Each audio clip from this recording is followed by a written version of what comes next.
So far, perfect setup. What you read was beautiful. What you're saying tied right into that. It's like as if you just talk to each other. But what I want you to know is they didn't. It's a synchronicity. There's only one mind. There's only one mind. That's exactly what my meditation was this morning. There's only one mind. The same mind speaking through me is the same mind that's listening. It's all one. There's not more than one. All right, so I'm going to start with a PowerPoint this morning. A picture. Some of you have these in your yards. In our America, all people are equal. Love wins. Black lives matter. Immigrants and refugees are welcome. Disabilities are respected. Women are in charge of their bodies. People and planet are valued over profit, and diversity is celebrated. Yeah. This one is from mine and Becky's yard, very specifically. And recently, I had somebody say to us, you know, in America, none of that's even true. Oh, wow. And I said, key words here, in our America. Yeah. In our America. And the person kind of made a face like that. It was a pipe dream. Kind of mocking it a little bit. And I said, it's an affirmative vision. Well, I don't think the person had the ability to really understand it. And it didn't matter. I stopped trying to explain it. I just left it at that. Because I thought if the person's being so cynical that they can't see it, I'm not wasting my breath. That's right. In our America, this is a vision statement. Are we seeing all these things yet? No. But does that matter? No. This is still, in my mind, and in Becky's mind, and in many of the minds here, this is the greater truth. We are the ones who are bringing it into being.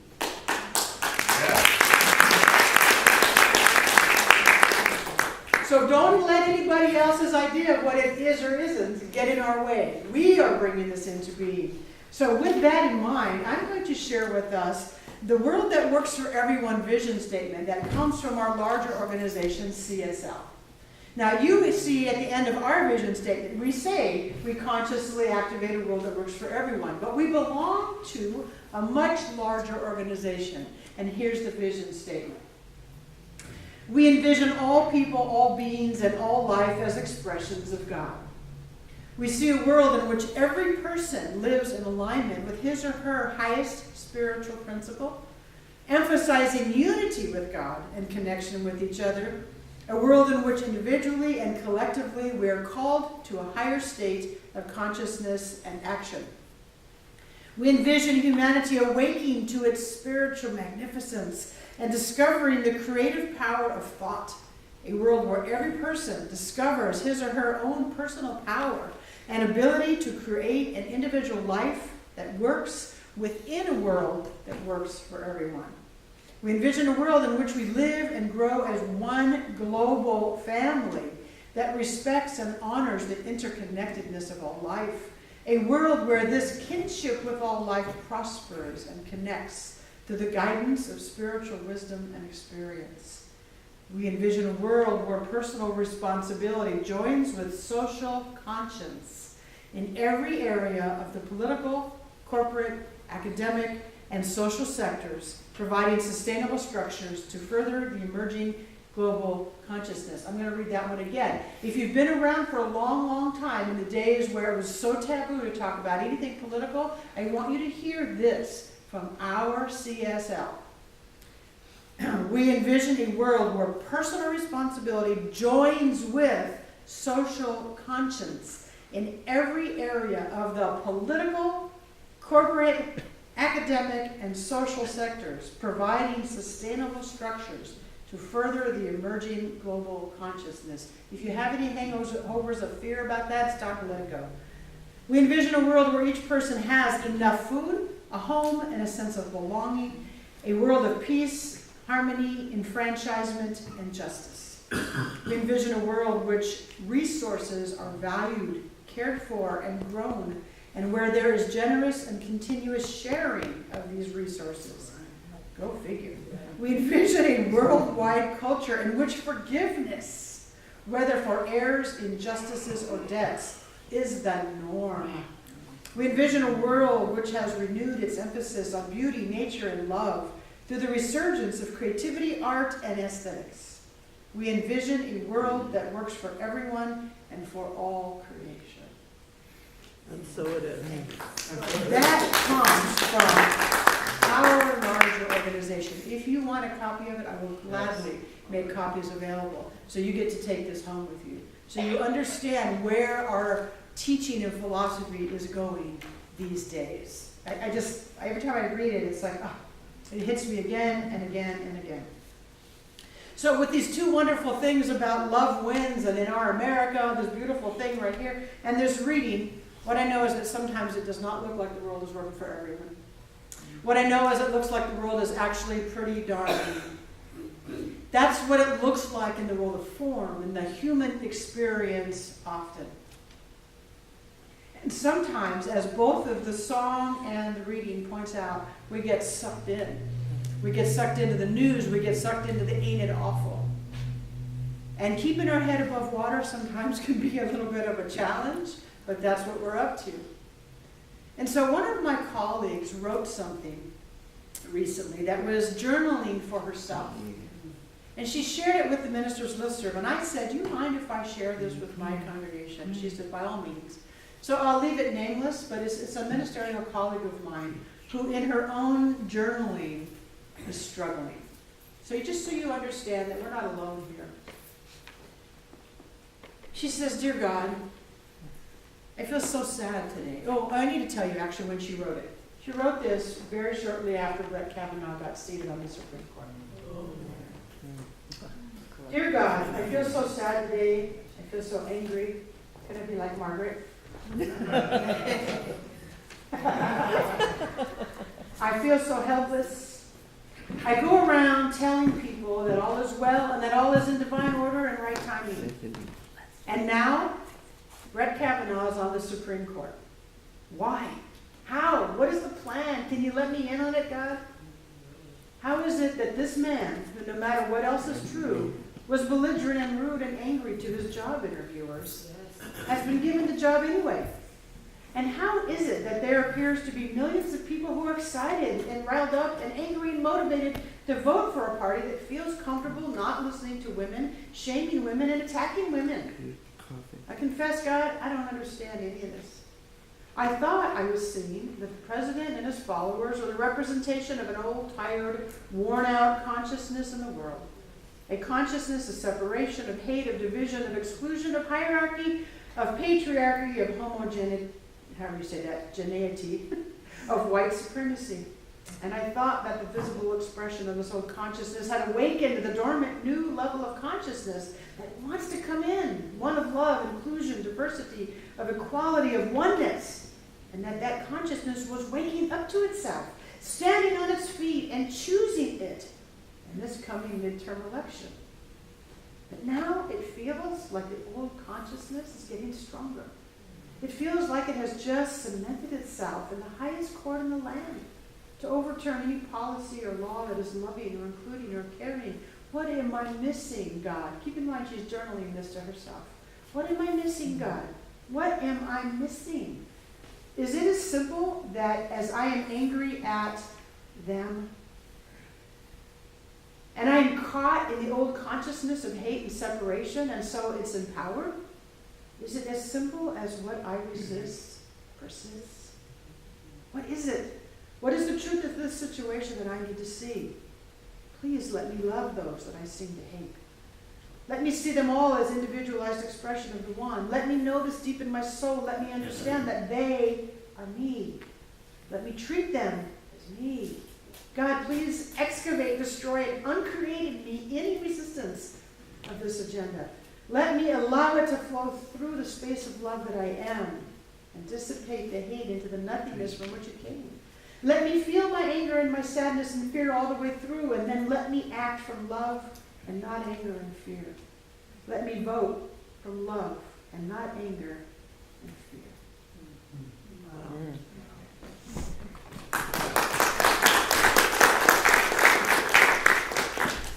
And then 2 days ago, we get the news of this Jewish synagogue being shot up at a baby naming ceremony. Those are just the two most current things. And I'm with her. God, what am I missing? What is going on here? Help me. I feel like this woman is crying out, help me see the bigger picture. And I know there's a lot of us feeling that way. Help me see what is truly going on here. How can somebody who's so anti-Semitic walk into this Jewish synagogue and kill people during a baby naming ceremony? It hurts. It's got people like us angry and sad. Sad, sad, sad. And so what I want to say to us, first and foremost, is we must feel our feelings. Because doing a spiritual bypass and saying it's all good and it's all fine is BS, when that's not exactly how we're feeling. So we need to have safe people and appropriate ways to vent. And I'm hoping and knowing for all of you that you have that. I know who my people are. I know who my people that are safe, that I can completely let my hair down and just vent the sadness that I'm feeling. And please have that. And the key word there is appropriate. We've got to find appropriate ways. Don't be screaming and hating our neighbors. That's not so appropriate for spiritual beings living a human experience. But we must be able to feel it. Then after we feel it, as my colleague said, let me feel all these feelings, and then once I feel it, let me return to allowing the love and the truth to flow through me. And that's what I'm talking about today, is living as a beacon of peace. So we see and hear about these negative things, and our heart cries for an America that is exemplified in that yard sign. And we need to keep choosing that no matter what. I also chose something from this month's magazine. It's honoring our community spiritual leader, Dr. Kindorf. He's a wonderful man. This man does not do what you'd call knee-jerk reactions. He is very thoughtful how he reacts. Doesn't mean he doesn't have his angst underneath it, but he's a very thoughtful man. And you can see that in him. You can feel his struggle and his love at the same time. And there's this whole beautiful article written in, and I want to read 2 lines, one at the beginning and one at the end, because it's just the crux of it. The one at the beginning said, this is him quoting in this 5-6 page article about him. He says, I can't afford to hate. The problem isn't what I hate. The problem is the hate. I need to be able to operate in this world without the energy of hate. This man is our voice of our whole organization. He goes around all different places and talks to people of all different faiths and all different kinds of people. And he can't afford to hate, he's reminding us. He needs to be able to operate in the world without it. But I love this. The problem isn't what I hate. The problem is the hate. What goes around comes around. Just apply the law of attraction and you totally get it. And then his very last paragraph. I absolutely love his honesty here. He says, the next step in our conscious evolution is to view and deal with the world from the point of love, care, and concern, not from hatred. You must come from the Sacred Heart. I'll let you know when I get there. Wow. You're not alone. None of us are alone. I read that over and over and over and over and over. You must come from the Sacred Heart. I'll let you know when I get there. I have nothing better to do in my life than to get there. Right? Yes. Isn't that what we're doing? He's admitting that he's not always there. We're trying to get the next step of our evolution to this Sacred Heart. He's saying he's not there yet. He's there sometimes, like all of us. He's just admitting he's not there all the time. I have nothing better to do in my life than to get there. That inspired me so much. It's like, oh yeah. I often tell people in counseling, this thing you want to do, a year is going to pass whether you do it or not do it, so you might as well do it. That's exactly how I feel this. It's like this year is going to pass, whether I strive to come from the Sacred Heart or not strive to come from the Sacred Heart, I might as well do it. I got nothing better to do in my life than to try to get there. That just inspired me. And so I'm like, all right, I got to share it with everybody else. Here's what I know. If we want to live as beacons of peace, we cannot afford to sustain that anger and that hatred, just as he's saying. We can't afford to sustain it. Feel it occasionally, but keep it going for a long time. If for no other reason, it poisons our body. It poisons the body. If we try to keep anger and hate going and resistance and all this negative for so long, we're the ones who are going to suffer. And that's just silly.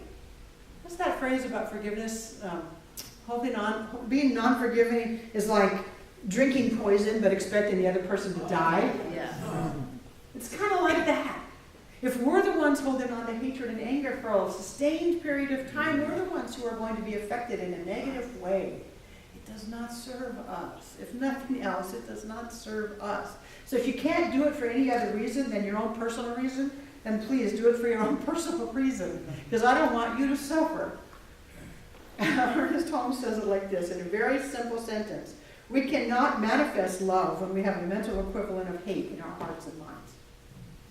That's it. We cannot manifest love when we have a mental equivalent of hate in our minds and our hearts. If we want love, we have to find a way to get our mind and our heart into that loving place. Yeah. This little PowerPoint helped me. Do not let the behavior of others destroy your inner peace. Yeah. Vonnie, what it is a picture of a kind of a cartoon woman sitting in the lotus position with her fingers in the mudra and her eyes are closed. And it says, do not let the behavior of others destroy your inner peace. It's said by the Dalai Lama. This is the thing we can anchor to move us when we are feeling angry and we're feeling hatred and we're feeling like, God, what am I missing? What's wrong? What's going on? I can't bear anymore. When we get to that place, if we can remember this picture, emblaze it in your mind if you can. This picture, she looks very calm and very serene. Do not let the behavior of others destroy your inner peace. Because there is only one source, right? We hear it all the time. There's only one source. No matter what's going on around us, there's still only one source. And it's right here where we are. And yes, we get trapped. We have to monitor how much we watch the news and, we get shunned by the people who don't want our help. We get trapped in all that. But there's still only one source. And returning again and again and again and again to that is what we are called to do. This is our constant practice and our constant reminder. Do not let the behavior of others destroy your inner peace. So some of you are already voting. Some of you have already done it. Some of us will be doing it very soon. We are coming up on this thing that a colleague wrote about, the midterms. Please exercise your right and your responsibility to get out there and vote. A lot of people died for us to have this right and responsibility, especially the women in the room. Get out there. Don't think it doesn't make a difference. How many of you bought lottery tickets when they got up to it? You bought lottery tickets and that little slim hope that you might have to win. I want you to go vote in that little slim hope that yours might make a difference. Sometimes people say, it doesn't make a difference. Yes, it does. Yes, it so, does. It does now. It does. It does always, but it seems like more right now, but it does matter. So please do it. I can't tell you who to vote for. That's the one line I can't cross. I can't tell you who to... I can't tell you who to vote for. I can't tell you what propositions to vote for. I can't tell you how or what or who. But I can tell you when you go vote to keep in mind a world that works for everyone. And if you vote with just that simple idea that the world that works for everyone, that's all I need to say. I'm preaching to the choir now. Vote from home. What's that? You can vote from home. You can all kinds of ways these days. Your voice matters. Your voice matters. Say to yourself, my voice matters. My voice matters. Turn to someone else and say, your voice matters. Your voice matters. Yeah, and then our voice matters. Our voice matters. Yes. Whether we're voting or whether we're just sitting in prayer, our voice matters. Our consciousness matters. How we view the world in a loving, peaceful way rather than a hateful, angry way matters. So I want to just read the bold parts only of that vision statement, if I can find it, and amongst all my stuff, because I read that whole long thing, but there's a few that are things that are bold. Just listen to the bold one more time. We are called to a higher state of consciousness and action. We are called to a higher state of consciousness and action. Humanity awakening to its spiritual magnificence. We live and grow as one global family that respects and honors the interconnectedness of all life. Personal responsibility joins with social conscience. Enough food, a home, and a sense of belonging. That's the world that works for everyone. Resources are valued, cared for, and grown. Forgiveness. Renewed emphasis on beauty, nature, and love.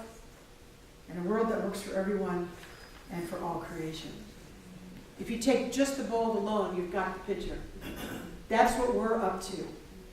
And Ernest Holmes, I'm going to paraphrase but quote, says, our work, he's talking to all of us, is to be determined to think peace, whether there appears to be any reason to accept peace as forthcoming in a particular experience.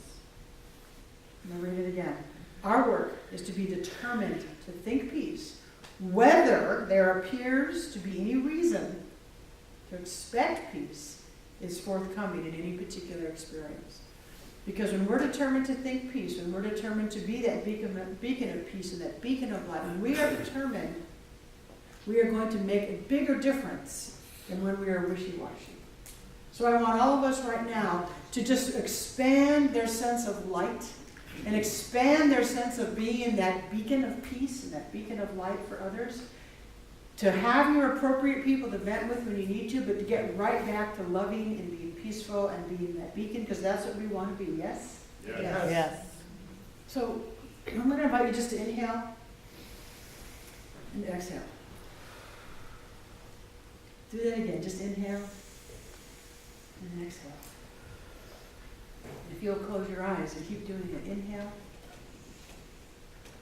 and exhale. As you do that in this moment, keep doing it. Inhale, exhale, and bring in the word be. Just be. Inhale and exhale and be. Because right here in this inhaling and this exhaling, God is all there is. And so as you keep inhaling and exhaling, I move us into our final prayer. Reminding us of exactly that. God is all there is.